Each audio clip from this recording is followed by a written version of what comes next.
Nah, di sini materinya agak loading ya. Nah, ini mengenai pengertian demokrasi. Nah, pengertian demokrasi ini mungkin kalian udah pernah dengar ya. Demokrasi di negara Indonesia menerapkan demokrasi sehingga kalian pun akan familiar ketika mendengar kata demokrasi. Nah, demokrasi ini secara istilah ini pengertiannya. Jadi di dalam istilah itu ternyata diambil dari bahasa Yunani ya. Yang pertama demos dan juga ada kratos atau kratein. Nah, di sini ada demos, jadi kelihatan. Demos dan kratein. Kalau demos itu berarti rakyat, kalau kratos atau kratein itu artinya pemerintah. Sehingga ketika digabungkan ya demos dan kratein atau kratos itu menjadi pemerintah oleh rakyat atau pemerintahan rakyat. Artinya kalau demos dan kratos ini pemerintahan yang kedaulatan tertinggi berada di tangan rakyat. Artinya kedaulatan atau kekuasaan tertinggi itu berada di rakyat.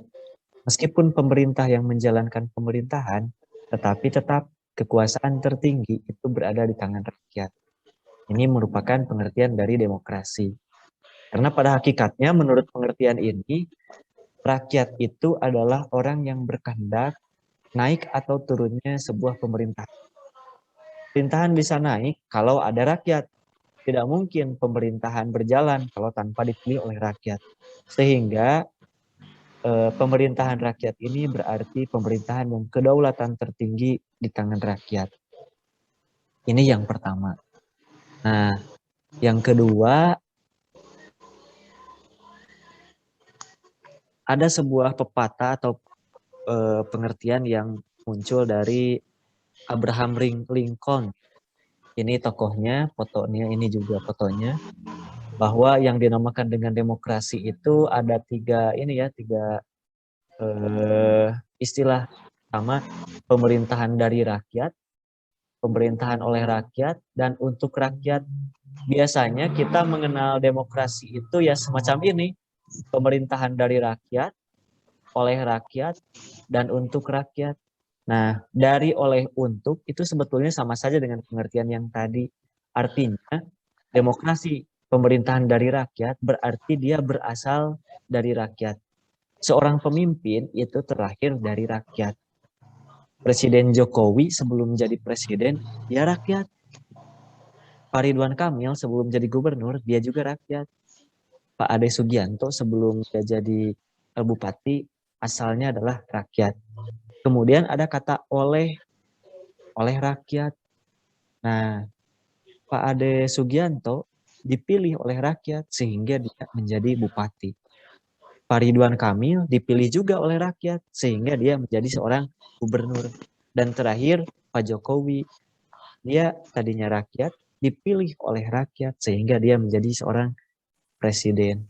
Maka dari itu, meskipun dia rakyat, mencalonkan tanpa dipilih oleh rakyat, dia tidak akan menjadi seorang yang bisa memimpin di pemerintahan. Maka dari dan oleh ini merupakan hal yang wajib. Kemudian setelah jadi presiden, jadi gubernur, dan jadi bupati, ada kata untuk rakyat. Nah, ini menunjukkan karena dia berasal dari rakyat dan juga dipilihnya oleh rakyat, sehingga ketika di dalam pekerjaan, dia bekerjanya harus untuk rakyat. Jadi segala sesuatu hal yang dilakukan di pemerintahan itu harus demi kesejahteraan rakyatnya sendiri. Nah, jadi itu merupakan pengertian atau garis besar dari demokrasi ya. Jadi dari dua pengertian yang telah disebutkan barusan, bahwasanya demokrasi itu adalah pemerintahan rakyat. Artinya pemerintahan rakyat itu pemerintahan yang kedaulatan tertingginya di tangan rakyat. Lalu dijabarkan lagi oleh Abraham Lincoln. Itu ternyata yang namanya pemerintahan rakyat itu berarti pemerintahan yang kepala pemerintahannya itu berasal dari rakyat, oleh rakyat, dan untuk rakyat. Sehingga dia itu bekerja dan kedaulatan tertingginya itu adalah rakyat. Bekerja untuk rakyat, dipilih oleh rakyat, dan untuk berasal juga dari rakyat. Nah, itu merupakan pengertian dari demokrasi. Sampai sini ada yang mau ditanyakan tidak? Maka bisa yang Badenaros mengenai pengertian demokrasi. Enggak yang teruskan mau.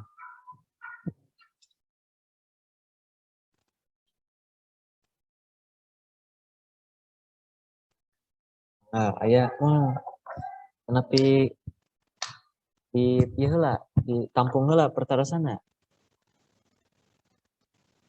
Pilihan Badenaros mangga tampung heula batunya.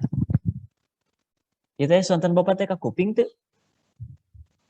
Ka kuping, Pak. Kuping, oh mohon. Bilih teh jelas. Kedah hidup prepeh wae bisi bapak. Teu ieu teu jelas. Nah, ini orang diteraskan materi selanjutnya. Nah, iya demokrasi. Tentang demokrasi ya. Nah, tentang demokrasi ini, hampir semua negara di dunia menyatakan dirinya sebagai negara yang demokratis. Sekarang ya, kalau zaman dulu tidak. Tapi sekarang sudah mulai seperti ini. Hampir semua negara berarti menyatakan dirinya sebagai negara demokratis. Berarti setiap negara mengedepankan rakyat. Itu mah. Sehingga di dalam pemerintahan itu pasti kedaulatan tertingginya di tangan rakyat. Walaupun si demokrasi ini tentu akan mengandalkan ideologinya masing-masing, kan pasti beda-beda tiap negara. Akan menyesuaikan terhadap ideologinya, latar belakang sejarah, kehidupan sosial, ekonomi, maupun kultur atau budaya yang melatar belakanginya. Sehingga penerapan demokrasi di setiap negara itu akan beda. Sebagaimana kita ketahui, jika penerapan demokrasi di kita menggunakan demokrasi yang berasaskan Pancasila. Nah, seperti itu. Beda lagi dengan di negara Amerika, beda lagi dengan di negara Inggris, apalagi di negara yang komunis. Nah, jadi setiap negara itu memiliki perbedaan-perbedaan tergantung dari ideologinya. Kalau ideologi kita Pancasila berarti penerapan demokrasi harus disesuaikan dengan Pancasila. Disesuaikan juga dengan sejarah perjuangan bangsa, ekonomi, dan lain-lain. Kalau di negara Amerika, pelaksanaan demokrasinya itu akan berbeda-beda. Dilihat dari segi partai politik saja sudah berbeda ya antara Indonesia dengan Amerika. Kan di dalam sistem partai ada yang menganut satu partai, dua partai, tiga partai. Sebagaimana kita ketahui di materi kelas 10, kalau satu partai itu berarti partai tunggal, itu seperti contohnya itu di Cina. Di Cina itu hanya ada satu partai, Partai Komunis Cina. Sehingga pemerintahannya itu berasal dari Partai Komunis itu. Atau seperti di Korea Utara, itu pasti satu partai kalau yang komunis. Partai Komunis di Korea Utara. Nah, ada juga yang menganut sistem dua partai atau dua parti. Jadi di sana itu terdapat dua partai yang berbeda antara misalkan di Amerika ada Partai Demokrasi, ada juga Partai Republik. Nah, kedua partai ini berarti partai yang akan mengusung presiden. Berarti biasanya di pencalonan itu muncul dari dua partai itu yang paling menonjol. Di Inggris juga sama, ada dua partai. Kalau di kita itu menganut multi party atau partai yang banyak karena disesuaikan dengan sejarah, juga kegiatan atau kehidupan sosial dan juga ideologi kita, ideologi Pancasila.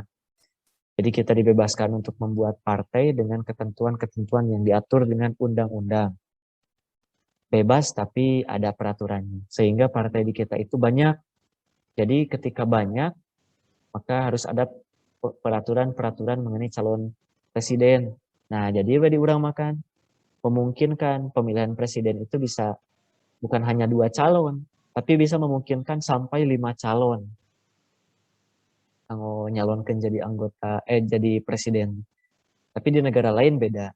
Seperti itu. Jadi di semua negara hampir menyatakan dirinya sebagai negara yang demokratis. Nama di Partai Komunis Cina oge nya, di Cina oge terus menyatakan diri sebagai negara yang demokratis katanya. Jadi mengedepankan rakyat sebagai elemen utama dalam pemerintah. Nah, hampir semua negara semacam itu karena dengan adanya hak asasi manusia ternyata itu berpengaruh ke dalam hak politis. Nah, upami dina demokratisme kan hak rakyat terakomodir. Jadi rakyat itu berhak untuk memilih dan juga dipilih. Nah, kalau misalkan dari negara-negara yang dulunya tidak melakukan pemilihan umum dan lain-lain, maka ketika HAM mengedepankan hak politik, dipilih dan memilih, itu tentu akan berpengaruh ke dalam sistem pemilihan gitu. Nah, kita lanjutkan. Ini asas demokrasi. Nah, di dalam asas demokrasi itu ada dua asas, di mana yang pertama ada asas yang pertama ada pengakuan partisipasi rakyat ya dalam pemerintahan. Yang kedua ada pengakuan harkat dan martabat manusia. Jadi hanya dua saja, harkat dan martabat manusia dan pengakuan partisipasi rakyat dalam pemerintahan. Jadi seperti yang Bapak barusan bilang, bahwasannya setiap orang setelah ada hak politik, seseorang itu jadi memiliki hak untuk memilih dan dipilih. Selain dari hak memilih dan dipilih, ternyata rakyat juga harus berperan ya, sesuai dengan perannya masing-masing. Jadi rakyat juga bisa memberikan aspirasi kepada pemerintah, memberikan masukan, memberikan kontribusi. Artinya partisipasi rakyat itu sangat diakui di dalam negara yang mengemukakan atau memakai asas atau konsep demokrasi. Karena negara Indonesia memakai konsep demokrasi, maka rakyat itu bisa berpartisipasi di dalam pemerintahan. Dari mulai memilih pemimpin, terus mengawal pemimpin, mengemukakan aspirasi kepada pemimpin, terus juga memberikan kritik dan masukan kepada pemimpin, dan itu diakui oleh Undang-Undang Dasar dan Undang-Undang.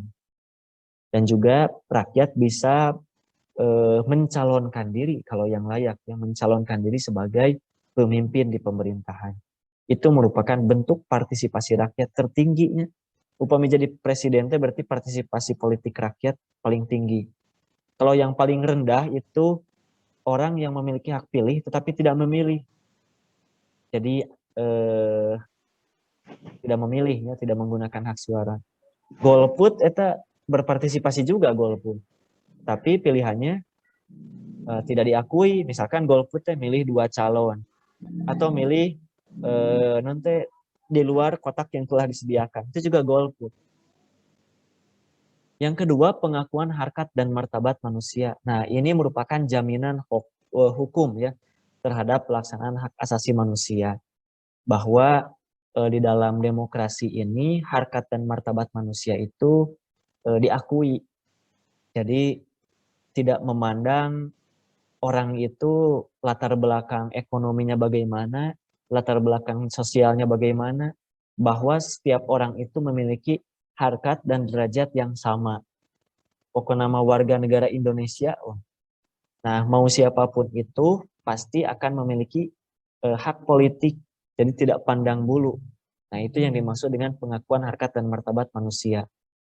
Jadi kalau misalkan mengadakan pemilihan umum dengan sistem demokrasi di kita, memandang jalmi eta beunghar atau teu beunghar, berpendidikan atau teu berpendidikan, atau misalkan dari kalangan terpandang atau tidak terpandang, seluruhnya memiliki pengakuan hak politik ya. Nah itu merupakan asas dari demokrasi ada 2. Kemudian ciri-ciri. Nah ini ciri-ciri dari pemerintahan yang demokratis itu ada 3. Yang pertama, pemerintahan berdasarkan kehendak dan kepentingan rakyat. Jadi si pemerintah itu dibuat untuk berdasarkan kehendak rakyat dan juga untuk melakukan untuk melakukan semacam pemenuhan kesejahteraan sosial. Jadi untuk kepentingan umum. Jadi si pemerintahan yang dilaksanakan sebagai implementasi sistem demokratisme dikehendaki oleh rakyat.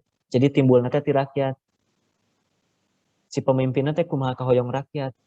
Terus setelah dia terpilih juga harus pemerintahan yang mengedepankan kepentingan umum, bukan kepentingan golongan. Gitu. Terus yang kedua, adanya pemisah atau pembagiannya kekuasaan. Sebagaimana kita ketahui, di bab 1 kelas 10 ada teori Montesquieu dan John Locke. Sebagaimana yang dekat dengan kita, Montesquieu, eksekutif, legislatif, dan yudikatif. Jadi itulah konsep-konsep di mana kita melakukan konsep pembagian kekuasaan ya. Nah, pembagian dan pemisahan kekuasaan. Di kita juga sudah dilakukan adanya pertanggungjawaban oleh pelaksana pemerintahan atau eksekutif. Nah, tugas dari pemisahan atau pembagian ini ya untuk ini, adanya pertanggungjawaban sehingga nanti pemerintahan itu bisa mempertanggungjawabkan apa yang telah dia lakukan kepada legislatif. Jika terjadi pelanggaran berarti ada eksekutif yang akan menindak. Nah, jadi ada 3 ini cirinya. Terus yang terakhir ada prinsip. Nah, kalau prinsip dari demokrasi itu ada 4. Yang pertama, keterlibatan warga dalam pembuatan keputusan. Jadi warga negara itu harus terlibat dalam pembuatan keputusan yang dilakukan oleh pemerintah. Baik itu melalui DPR, wakilnya, baik itu dari rakyat sendiri yang membuat sebuah organisasi misalkan, terus dibuat aspirasi ke pemerintah. Yang kedua, tingkat persamaan atau kesetaraan. Jadi ini persamaan hak politik juga antara warga negara. Jadi setiap orang berhak untuk dipilih dan memilih, tidak ada pembeda. Ini prinsipnya seperti yang tadi sudah dijelaskan. Terus ketiga, tingkat kebebasan. Nah, sebagaimana prinsip yang dikemukakan di dalam pemilu ya di kita ada istilah luber jurdil. Langsung, umum, bebas, rahasia, jujur, dan adil. Berarti ada salah satu yang kata-kata yang sesuai dengan ini. Bebas.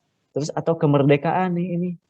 Sama halnya dengan kebebasan. Jadi setiap orang itu dibebaskan ya untuk memilih siapapun yang mereka kehendaki. Itu di dalam demokrasi, tidak dipaksa oleh satu golongan tertentu. Yang terakhir, penghormatan terhadap supremasi hukum. Jadi di dalam demokrasi itu selalu menghargai yang dinamakan dengan hukum. Hukum itu dijadikan aturan tertinggi. Badai pemilu nggak hukum, badai milih presiden nggak hukum, badai milih DPR nggak hukum. Jadi tidak ada hal yang dilakukan tanpa adanya hukum.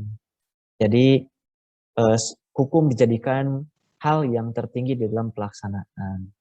Nah,